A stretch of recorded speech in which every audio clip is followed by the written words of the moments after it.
दोस्तों, ऐसा लग रहा है कि इंडी अलायंस भानुमति का कुनबा ही है कि कहीं की ईंट कहीं का रोड़ा, भानुमति ने कुनबा जोड़ा। कुछ ऐसा ही हाल है इंडी अलायंस का। इंडी अलायंस में अधिकतर दल वह हैं जो क्षेत्रीय दलों के नाम से जाने जाते हैं। उनके अपने राजनीतिक हित हैं जिसको वह किसी भी कीमत पर गंवाना नहीं चाहते हैं।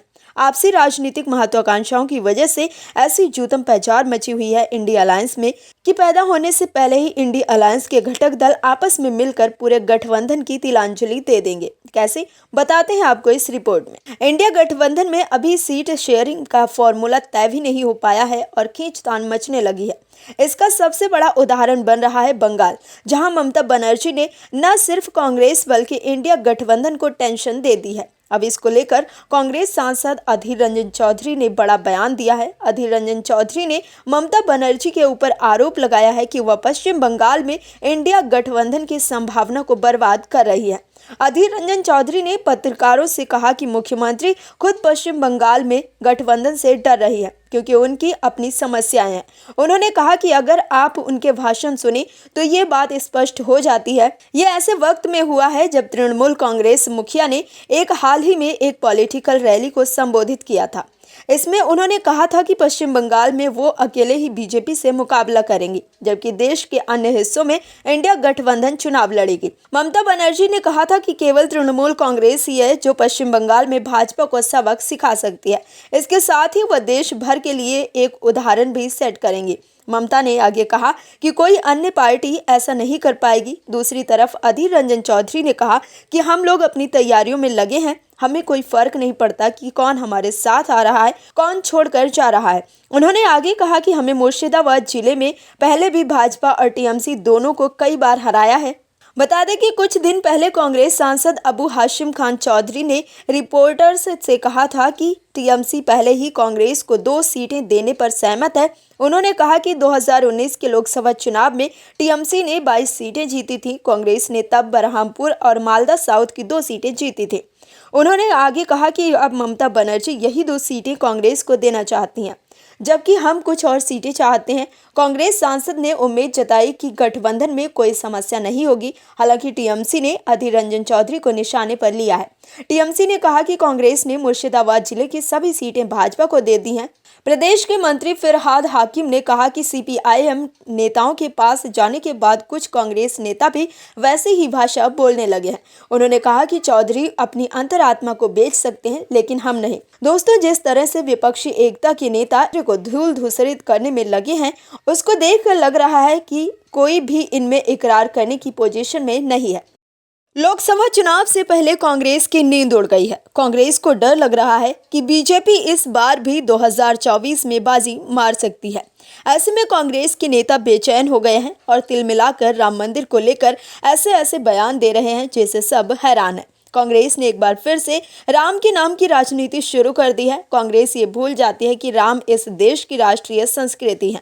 राम किसी एक धर्म के पर्याय नहीं है, अपितु राम तो जीवन जीने का तरीका है। लेकिन कांग्रेस के नेता तो ये समझ ही नहीं पा रहे हैं। राम को इग्नोर करने वालों को इस देश को लोग पहले ही नकार चुके हैं। राम इस देश के आराध्य हैं, राम इस देश का जीवन है, राम इस देश की मर्यादा है। उन्हीं राम को बदनाम करने की कोशिश में कांग्रेस लगी हुई है। राम मंदिर का उद्घाटन 22 जनवरी को होने वाला है। इसी दिन रामलला की प्राण प्रतिष्ठा होगी, जिसका करोड़ों भक्त इंतजार कर रहे हैं।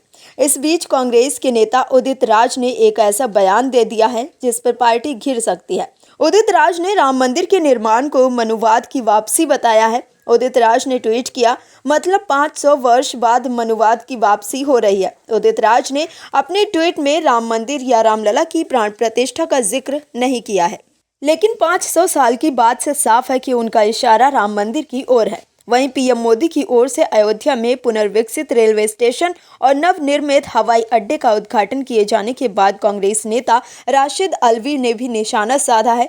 राशिद अल्वी ने पीएम मोदी पर विकास करने की बजाय 2024 की तैयारी के लिए ऐसे कार्यक्रमों को करने का आरोप लगाया है। राशिद अल्वी ने कहा है कि प्रधानमंत्री और भारत सरकार की जिम्मेदारी है कि देश का विकास होना चाहिए, लेकिन प्रधानमंत्री को, मुख्यमंत्री को ये ख्याल रखना चाहिए कि विकास किसी एक जगह सीमित होकर नहीं रह जाए, पूरे देश का विकास हो, तमाम प्रांतों का विकास हो। वहीं न्यूज एजेंसी पीटीआई के मुताबिक कांग्रेस नेता अधीर रंजन चौधरी ने भी पीएम मोदी पर यह कहते हुए निशाना साधा कि वो और बीजेपी राजनीति के साथ धर्म को मिला रही है। अधीर रंजन चौधरी ने कहा है कि राम मंदिर एक बात है, लेकिन राम मंदिर के नाम पर राजनीतिक अभियान चलाना दूसरी बात है। वहीं बीजेपी ने कांग्रेस पर पलटवार कर करारा जवाब दिया है। कांग्रेस नेता के विवादित बयान पर बीजेपी सांसद और केंद्रीय मंत्री मीनाक्षी लेखी ने कहा है कि उदित राज के बयान पर मैं ये पंक्ति दोहराऊंगी, बुद्धिहीन तनु जान के सुमिरो पवन कुमार, बलबुद्ध विद्या देहु मोय, हरहु कलेश विकार। तो सबके मन के कलेश और विकार ईश्वर दूर करे, इसी की प्रार्थना है। तो देखा आपने कैसे कांग्रेस के नेता राम मंदिर को लेकर बेचैन दिख रहे हैं। कांग्रेस के नेताओं को डर सता रहा है कि कहीं राम मंदिर के उद्घाटन से बीजेपी को चुनाव में फायदा न हो जाए। दोस्तों, आपने एक कहावत तो जरूर सुनी होगी कि पहले चोरी और फिर सीना चोरी। यही हाल है दिल्ली के सीएम अरविंद केजरीवाल और आपके नेताओं का। पहले करोड़ों का घोटाला कर दो और फिर गाल बजाना शुरू कर दो कि भाई साहब हमें तो फंसाया जा रहा है, हम तो सबसे कट्टर ईमानदार लोग हैं, हमसे तो राजनीतिक प्रतिशोध लिया जा रहा है। 3 जनवरी साल के पहले ही सप्ताह में ईडी के सामने पेश होंगे केजरीवाल और आपके नेताओं को लग रहा है कि ईडी कहीं हमारे बड़े साहब को भी उनके तथाकथित कट्टर ईमानदार दोस्तों के पास पार्सल न कर दें और फिर एक नया नाम जुड़ जाए इस सारी कहानी में। अरविंद केजरीवाल जो संजय सिंह और सिसोदिया की तरह कोर्ट जाकर कह रहे होंगे कि साहब हम तो ईमानदार हैं, हमें फंसाया जा रहा है। ईडी के बुलावे के बाद आप में हलचल और बेचैनी दोनों ही तेज हो गई है।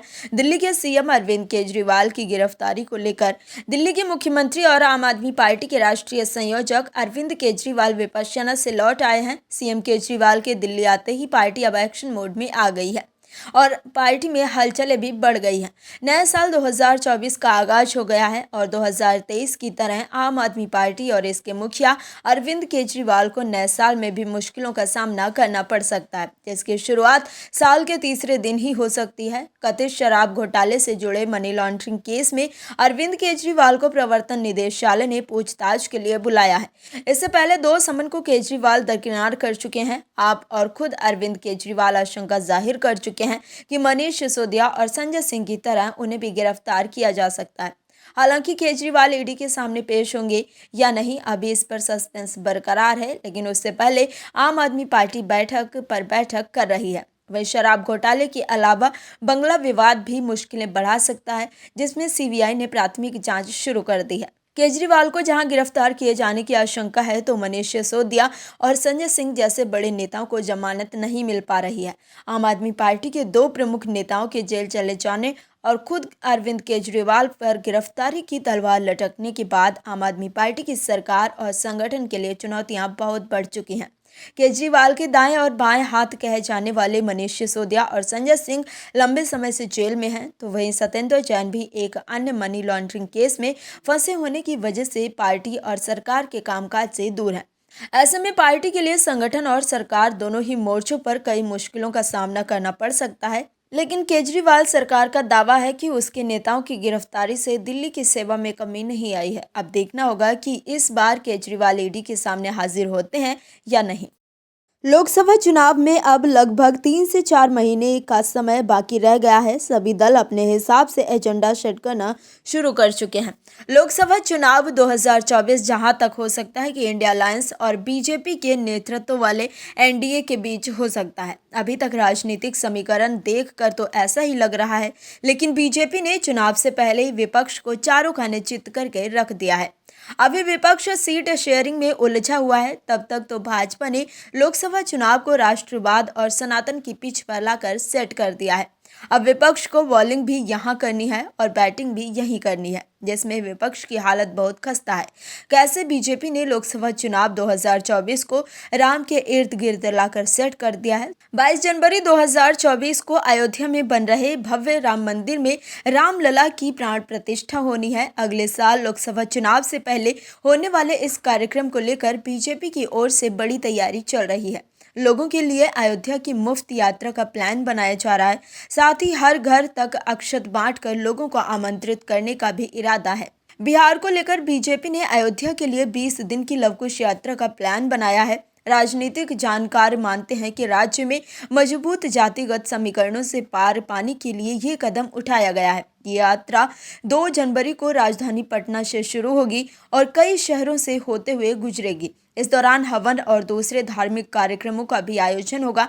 भगवान राम और माता सीता के दोनों बेटों लव और कुश के नाम पर इस यात्रा को ये नाम दिया गया है। बिहार के लिए इसका राजनीतिक अर्थ भी है, जहां ये शब्द कोयरी यानी कुशवाहा और कुर्मी जातियों के बीच गठबंधन के लिए इस्तेमाल होता रहा है। इसके अलावा बीजेपी ने देश के अलग अलग हिस्सों में बुकलेट बंटवाने का भी प्लान बनाया है, जिसके जरिए ये बताया जाएगा कि राम मंदिर निर्माण के लिए भगवा दल की ओर से क्या क्या कदम उठाए गए। साथ ही इसे लेकर बूथ लेवल पर कार्यक्रम आयोजित किए जाएंगे।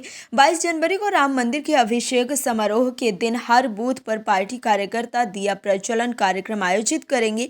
भाजपा ने 23 जनवरी से लेकर अगले 3 महीने में 543 लोकसभा क्षेत्रों के करीब 2.5 करोड़ लोगों को दर्शन की सुविधा देने की योजना बनाई है। कई बड़े नामों सहित करीब 7,000 मेहमानों को आमंत्रित किया गया है, जिनमें बाबा रामदेव, अमिताभ बच्चन, अक्षय कुमार, मुकेश अंबानी, गौतम अडानी, सचिन तेंदुलकर और विराट कोहली तक शामिल हैं। रामलला के प्राण प्रतिष्ठा समारोह में प्रधानमंत्री नरेंद्र मोदी के अलावा आरएसएस प्रमुख मोहन भागवत समेत उत्तर प्रदेश के मुख्यमंत्री योगी आदित्यनाथ शामिल होंगे। अयोध्या में राम मंदिर का उद्घाटन हमेशा से ही भाजपा के लिए प्रमुख वैचारिक मुद्दा रहा है।